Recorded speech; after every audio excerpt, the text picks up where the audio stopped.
Brandon Ingram trade likely not imminent. Very interesting because, you know, Brandon Ingram is a player that I absolutely love. I think is a hell of a talent. But in terms of his value to a team, he's not going to be the number one option. He's not a superstar. He's not going to be the number one option on the championship winning team. He could be a number three option on a championship winning team. I don't think he's good enough to be a number two option because we're already kind of seeing that at the New Orleans Pelicans, where he's kind of the second option behind Zion, probably on offense, and you know they're nowhere near winning a championship. Ingram took a step back last season, averaging 21 points, 6 assists, and 5 rebounds. In terms of rebounds, I would want to see a guy like him averaging more rebounds because he's so big and he's so lengthy. But I understand his game because he can score it from 3 levels. I think he may not feel that urgency to really get stuck in the paint and really try and fight for those rebounds because he can shoot it from deep. So we certainly see that from Ingram because he regularly does shoot it from deep. But Ingram will be a free agent after this season, and if he walks away with nothing, if he walks away for nothing, then the Pelicans really would have missed out. But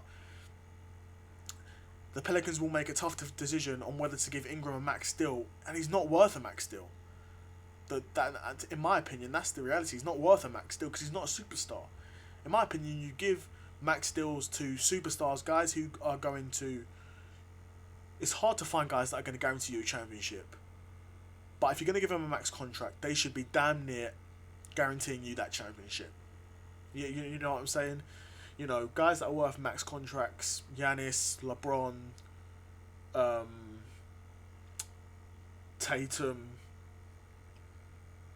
Jokic. These are guys that are Steph. These guys are genuinely worth a max. Now you get players that are at smaller teams, and they are the best players that those smaller teams can attract, but they're never going to win a championship with them. But they end up giving them maximums because, like I said, you're the best player we can attract, so you are going to get the most money because you're our best player. But you know what I mean? It's sort of a catch-22 because, in my opinion, you wouldn't give that player a max because they can't get you a championship. But like I said, you're our biggest name. So am I going to give you less than a max? No, I'm not because, like I said, you're our biggest name.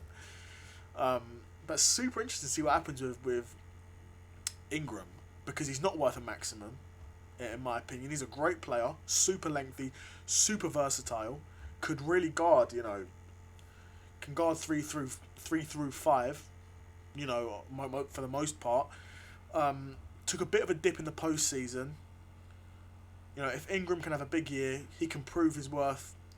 Exactly, he's gonna need to have a big year, but fell off in the postseason, only averaging 14 points a game.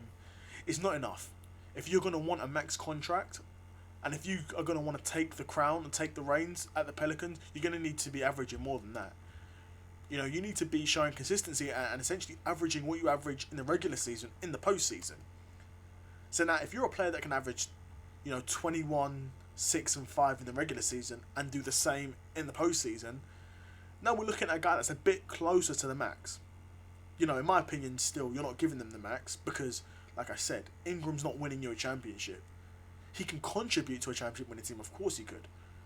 But if he had joined a team like the Lakers, of course I'm going to bring it back to the Lakers, but I'm saying we bring Ingram back to the Lakers, we're running a lineup of, say, LeBron at the 1, Reeves at the 2, Ingram at the 3, Rui Hachimura maybe at the 4, or Vanderbilt at the 4, and then AD at the 5.